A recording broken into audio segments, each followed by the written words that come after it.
We don't have a lot on the agenda tonight. Look at that, you know, furious. You didn't get that to do. Better, sounds better in plastic. Yeah. All right, so I'm going to call this meeting to order. It is 7:30. This is the City of Walton Council meeting for November 13th, 2018. John, is it safe to say you'll do the... I think I've been bequeathed this honor. Sure, rightfully See how so. it shakes in the new council, Barb.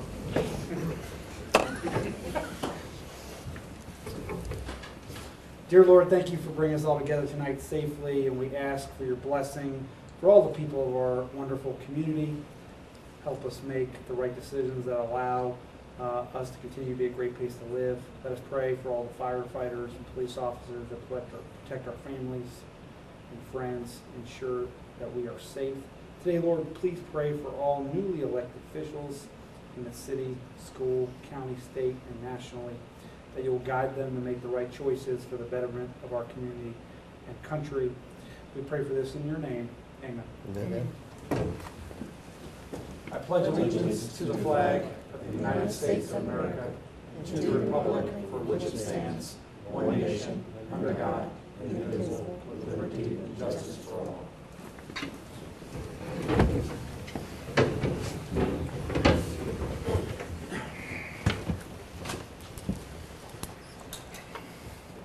Excuse me. Sorry. For anybody that can't see me, I'm still wearing my orange. I'm a bit deer hunting. I just got here. If I could I please get a roll call, Sharon? Adam. Present. John. Here. Bobby. Here. Rose. Here. Stephanie. Here. Matt. Here. All right. Quick announcements. We will have November 22nd to the 23rd. Offices will be closed for Thanksgiving.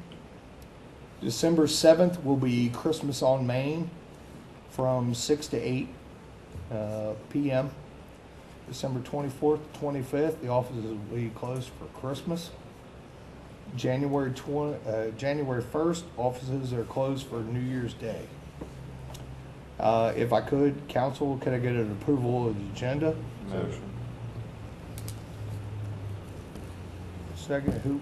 Bobby first. Second. Second. Matt second. Can I get a vote on it, please, Sharon? Adam. Yes. John. Yes. Bobby. Yes.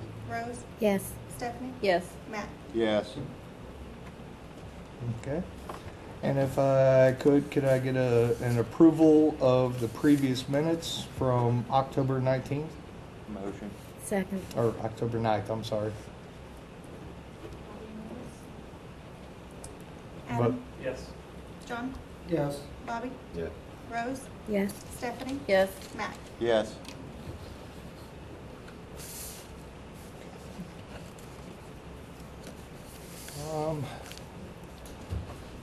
See, we have a few citizens in the...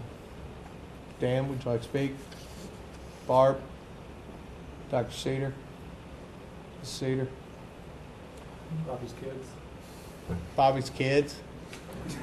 Got any pressing issues?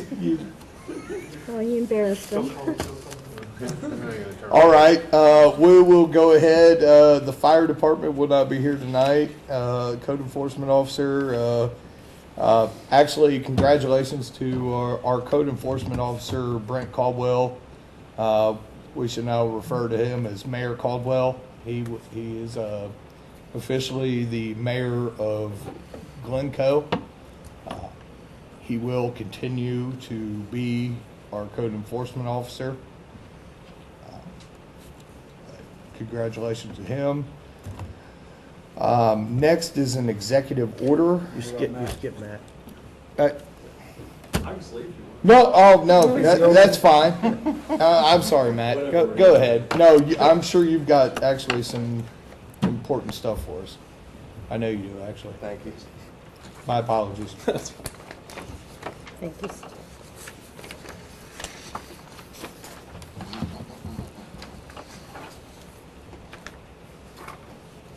If you were a deer, he would be able to see you.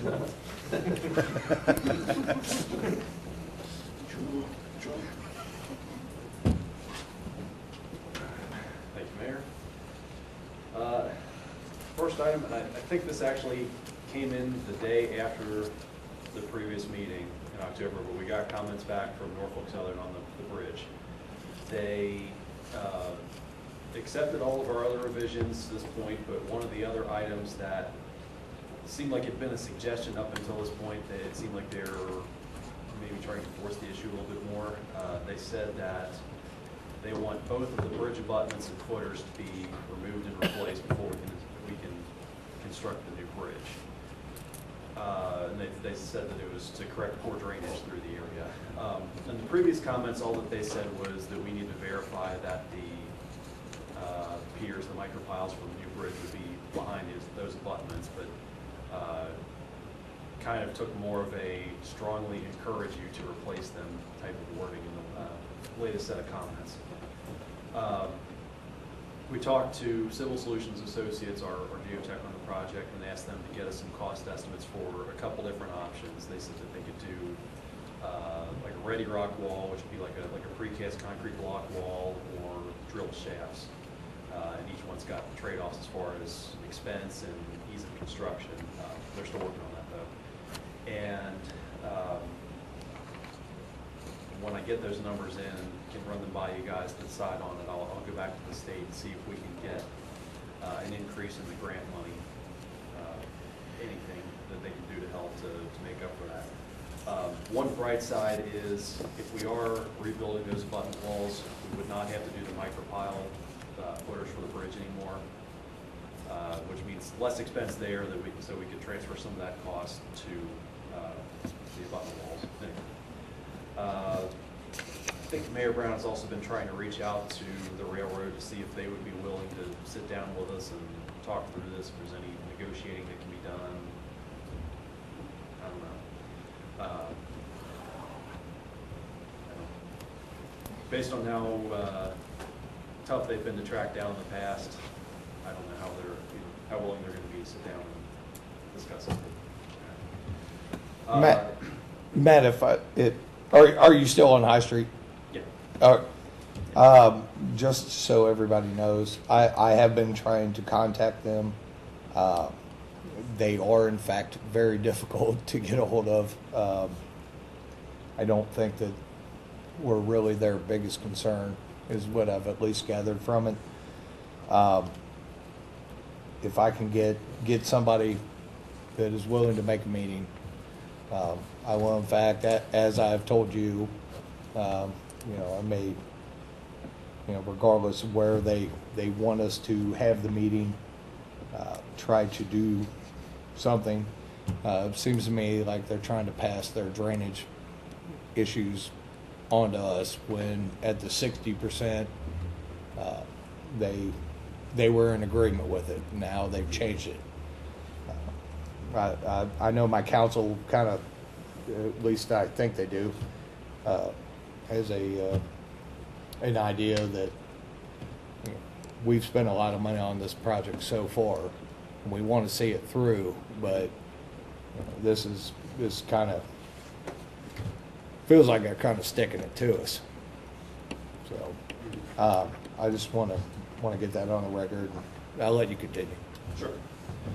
Yeah, that was all the end of what I had for High Street. The school road widening, Michaels was out there last week and paved the ditch line going up to the catch basin at Mary Grove. So that was the last little bit of paving work we had to worry about. It's just restoration, clean up, put the signs back, all that. We'll be wrapping that up in the next couple of weeks. The boundary survey on the Owens property that we've been working on for the last couple of months, the surveys with Dunrob and Associates for the appraisal. We've also met with some contractors out there to talk about getting cost estimates for improvements on the dam and the spillway.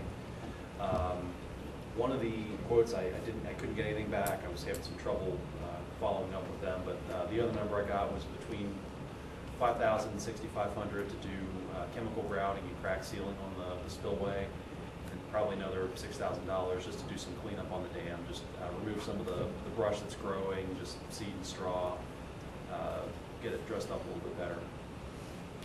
So I'm hoping by next month we should have the appraisal back from Dunrobin, that we can kind of put a full proposal together. The request that I got in last month about the crosswalk at Beatrice Avenue, I think at last month's meeting I talked to the resident who made the request initially. She said she thought that there were she had seen students crossing there, but otherwise, as far as my observation, I haven't really seen anybody crossing there.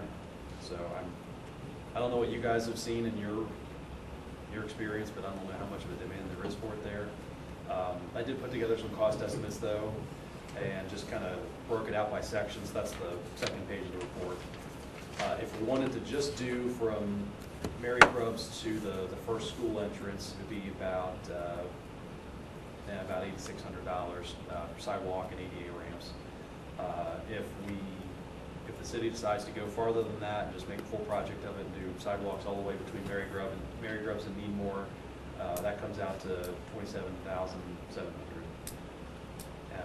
So I'll defer to you guys if council thinks that it's a worthwhile project, and if so, how far we want to take it. So we've got some time to discuss it since getting out of construction season. And the last item I had was just a follow up on the blasting complaints that had come up in last month's meeting. Just made some phone calls around with the contractor, the designer, the Boone County Public Works, just to find out who's doing what. Boone County Public Works is handling the inspection on the project. I know there's been some uncertainty if it was Boone or Kent County who was overseeing it, because it's straddling the county line. But Boone County's handling it. They said all of the blasting logs are getting sent to Frankfurt. They don't have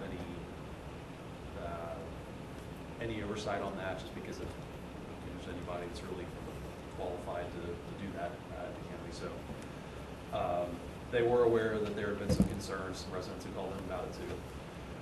They said that Coppage and the subcontractor that was doing the blasting had conducted pre-blast surveys around the area, as the state requires, but they could not confirm that all of the residents that had called had their homes surveyed ahead of time.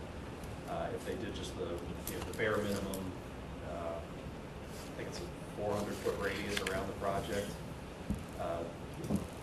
they may not have accounted for everyone that was there was damage.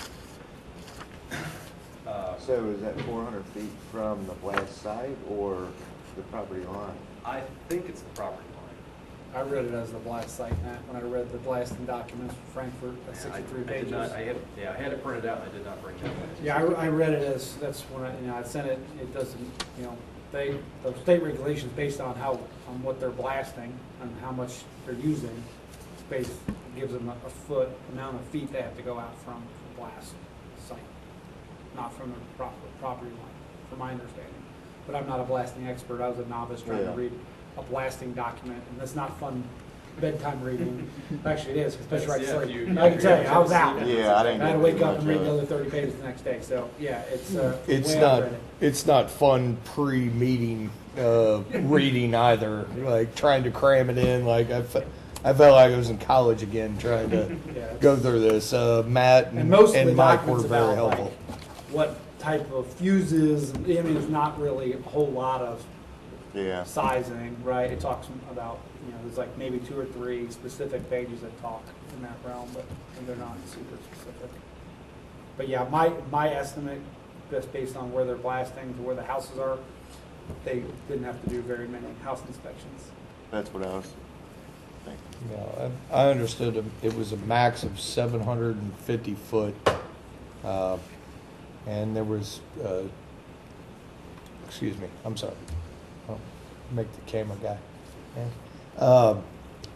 It was a max of 750 foot from the blast radius, and council, I looked into this. I talked to a few of you about this. It came back to 1,250 a day. This blasting, from my understanding, I believe the quote from Cobbage was that this blasting is going to continue because this rock isn't digging rock. It's blasting rock. So I don't see how I don't think you all could justify it any more than I could. $1,250 per day, even if we did get a reduced price for an enclosure to protect it and keep it sound. My thought was initially that we have a property down there that I could put a seismograph in, so that's where it came from.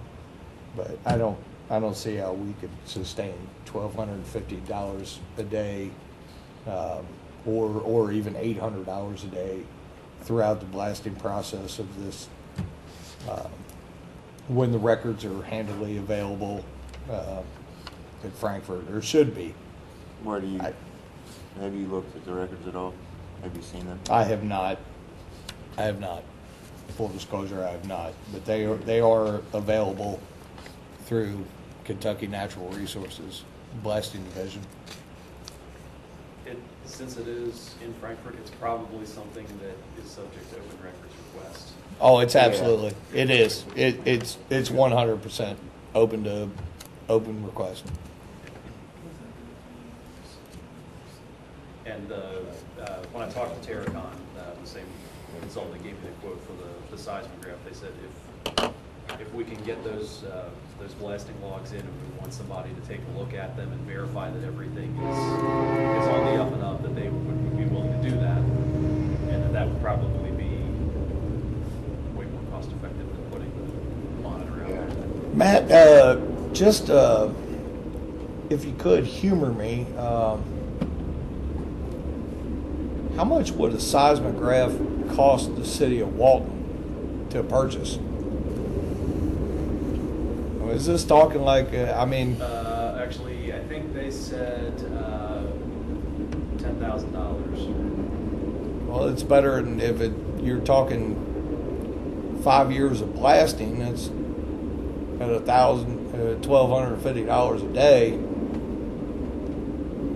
I don't, like I said, I'm just playing devil's advocate. Yeah, I only meant to remember that because he kind of made an offhand comment of, these things cost $10,000, so we don't really want them walking off a job site. But yeah, I don't know what any additional cost from batteries or. Sure. They said it runs on a 110 volt power source, so if you can get. Well, my only point being is we actually conveniently do have a plot of land. We talked about making a park, and there was a huge uproar from residents around there about making a park there. So we have a spot that we own. So it's just something for council to think about. I'm not suggesting that we do it, but there's always topics of discussion, I guess. Sure. All right, thank you, Matt. Anything else for us? Council, anything for Matt? Yeah, I got some stuff. Matt, on the school road, did they remove that big hunk of concrete yet, or is that part of the restoration? Yeah. Okay, I got that. Cool. You said you hope to have Owen's property appraised by caucus. Yeah, shoot for it. Send us a digital copy if you get it, please. Beatrice Ave crosswalk. Do you know where the resident that made the complaint lives? She said she lives on, I think she said the south side, South Main Street, south of Mary Groves. What was her name? So Main Street. Mrs. Fox. Yeah. So Ms. Fox. I'm just trying to, don't we have a crosswalk at Mary Grubbs and There is. Main Street? Right, okay. I just want to run that through, because instead of spending $27,000, right, one resident mentioned that they want a crosswalk when we already have a crosswalk on Main Street where they live. Okay, got it, just want to say that out loud. Yeah. But in regards to possibly putting some money over in that area, I would like us to still look into better lighting at Mary Grubbs and School Road, because that apartment complex is going up pretty fast, and those are going to be walkers. And so I think we need to, we need to get with the state, Duke, whoever we need to get to, and come up with a plan for just better lighting in general. I think that would be money more well spent for an area that's going to be much more heavily traveled. So if you could spark that conversation, we can see what we can do. Sure. I'd appreciate that. And that's We've all. had that conversation, I believe, with, I forget his name from Duke, actually, I know we've kind of had that conversation briefly, but it was looked into a little bit, but we were still going and doing the road, so they were worrying about that. So the conversation has been. Cool. Yeah, let's just get some numbers. Whatever. No, it's still something that's in the Ongoing. works. We Okay, just, good. we were still planning on doing the road. I agree with that. That's all I got then. Thank you. I will follow up on that with you, Councilman Wainwright. Anybody have any other questions for Matt? Matt, thank you very much. Appreciate it as always. Okay. Do you have an executive copy? All right, next is the reading of an executive order number 2018-02. This is an executive order of the mayor of the city of Walton selecting Roger Williams as the mayor's designee to discharge a deadly firearm in the city to euthanize injured animals pursuant to ordinance 2017-19.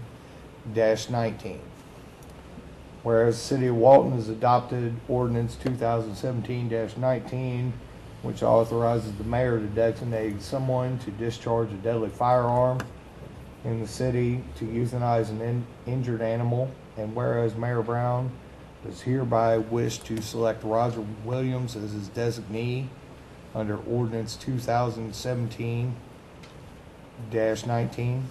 now therefore by the authority vested in the mayor pursuant to ordinance 2017-19, it is hereby ordered that Roger Williams is hereby selected as the mayor's designee to discharge a deadly firearm in the city to euthanize injured animals. It is further ordered that this executive order shall be filed with the city clerk and maintained in the city's permanent record, so ordered this 13th day of November 2018. The main reason for this, there is a zero discharge of deadly firearms within the city of Walton. According to our ordinance, the only person that is allowed to discharge a firearm is me, which, as you can see by my hunting clothing, it does not apply that I'm just allowed to go out and the mayor can shoot any animal that he sees in his backyard, and by no means does this mean that Roger can.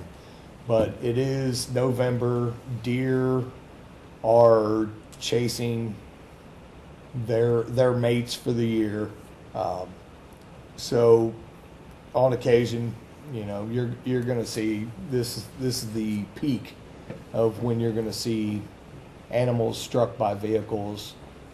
We do not wish for animals to suffer if they are hit by a vehicle. By no means. I'm an ethical hunter. So I'm not going to go out and start shooting in my backyard or anything like that. It doesn't give free rein for myself or for Roger, but Roger is on hand a lot more than I am, and occasionally this does happen, and there is a need.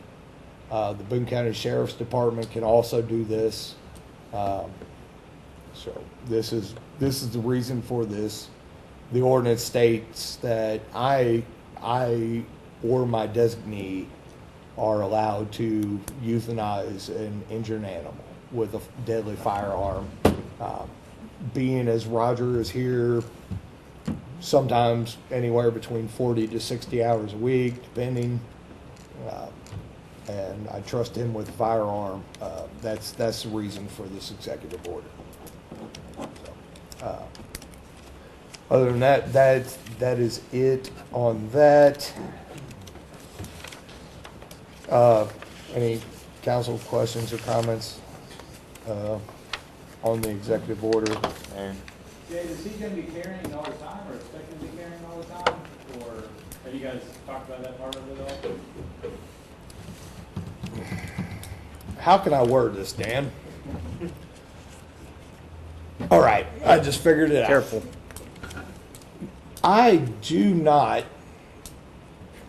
and will not tell any of my city employees whether they have the right to bear arms and protect themselves while they are working. So if one of my city employees happens to have a firearm which they legally own and they have a concealed carry license for, then I will not tell them to not have them while they're working. I believe that firmly as an American, and I will defend that even if it goes against me. I think also, if it were to be an issue, I would have to say that, you know, there would be the possibility to where I would feel that I would be in my right as mayor to purchase a firearm specifically for my public works supervisor in the event that he had to put down an animal. So, carefully worded, as you would say, Counselor, that's the best I got for careful wording. So, like I said, anybody have any other comments on that? And, you know, the mayor is not considered by the state of Kentucky as a public employee, as long as any of our, as well as our council members. And I'm always packing. And, you know, wink, wink, nudge, nudge. There's a couple others packing here too. This ain't the council meeting you want to come into shooting, I can tell you that. All right. Moving on. Moving on. If we could, can I go to council comments, please? Councilman Crowley. I got a list, so hopefully everyone buckles up. All right.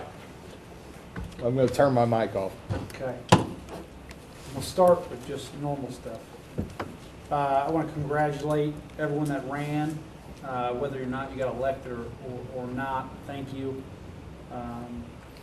You know, I know sometimes local politics is very hand-to-hand combat, and so I appreciate all that ran.